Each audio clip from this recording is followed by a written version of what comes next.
Je m'appelle Jérémy Van Obdenbos, serial entrepreneur, investisseur et je suis le CEO et fondateur de Business Entourage.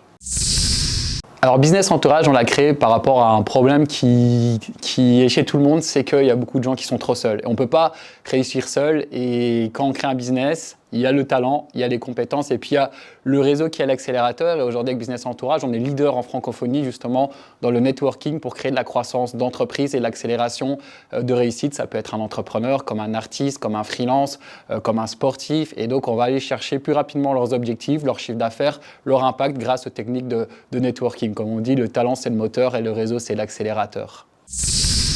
Alors moi, j'ai pas de routine parce que j'ai une vie qui est très rapide. Je peux me retrouver, comme la semaine passée, à Paris, juste avant Helsinki, comme partir sur Sydney. Donc j'ai pas une routine particulière. Maintenant, j'essaie toujours de trouver un équilibre. Ce qui est important, c'est minimum 3 heures, 3 séances de sport par semaine et aussi une bonne alimentation parce que je fais énormément de conférences et l'hygiène de vie, c'est ultra important pour tenir sur la distance. Alors pour moi, le succès, c'est faire ce que l'on est. Et pour ça, c'est important de savoir qui on est et ce qu'on fait de mieux. Sa zone de génie, et quand on arrive à créer un business autour de sa zone de génie et qu'on est passionné, tout va s'harmoniser. C'est comme ça qu'on peut avoir de grands résultats. Mais il faut vraiment apprendre à se connaître et quand on est vraiment dans ce qu'on aime faire, c'est là qu'on peut aller très loin.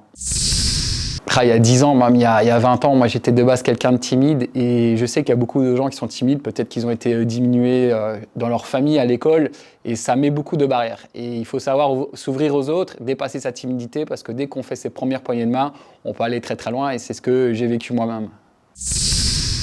Dans le futur, peut-être dans 10 ans, moi, ce qui est important, je le dis, c'est tenir sur le long terme. J'ai toujours voulu être un performeur et je me souviens que j'avais posé la question à quelqu'un, mais comment on performe toute l'année comme Johnny Hallyday? Et la personne m'a dit, mais Johnny Hallyday, il prend des vacances. Il prend des vacances, il est à Saint-Barthélemy.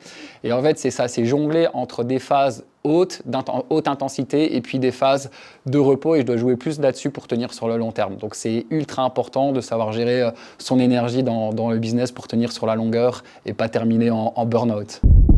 J'ai énormément d'échecs. Je pense que celui qui m'a le plus marqué, c'est une humiliation sur scène.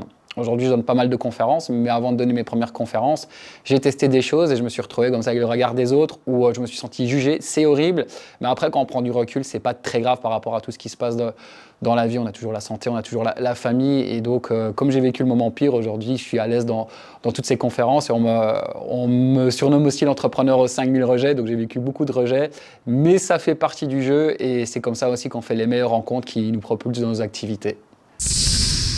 Ma plus grande fierté, là, c'est si on va sur un point récent, c'est la sortie de mon livre. Je m'y attendais pas, une maison d'édition m'a repéré et on a écrit un livre et en plus il a terminé numéro 1 des ventes sur Amazon avec plein de gens qui le lisent. Le bouquin est dans les mains de Tony Parker, de Philippe Boxeau, des gros noms aussi, donc ça fait plaisir d'avoir écrit un livre et surtout que les lecteurs sont contents. Je pense que ça va vraiment faire partie des références dans l'entrepreneuriat et donc on est content avec toutes les équipes derrière aussi parce que Business Entourage, il n'y a pas que moi, même si j'ai écrit le livre seul, de voir que tout le microcosme qu'on a mis en place, ça impacte beaucoup de gens et surtout qu'on a créé des success stories mondiales avec des Belges qui après ont explosé dans le monde entier jusqu'aux Jeux Olympiques à Rio de Janeiro. Donc ça fait plaisir.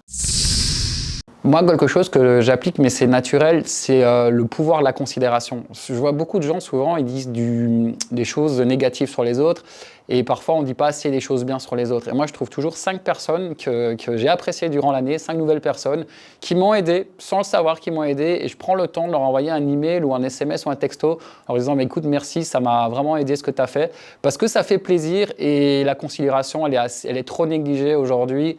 Et c'est ce qu'il faut mettre en évidence aussi dans vos business. Considérez les gens, considérez vos équipes, considérez tous les gens qui vous entourent et qui font des choses bien pour vous faire évoluer.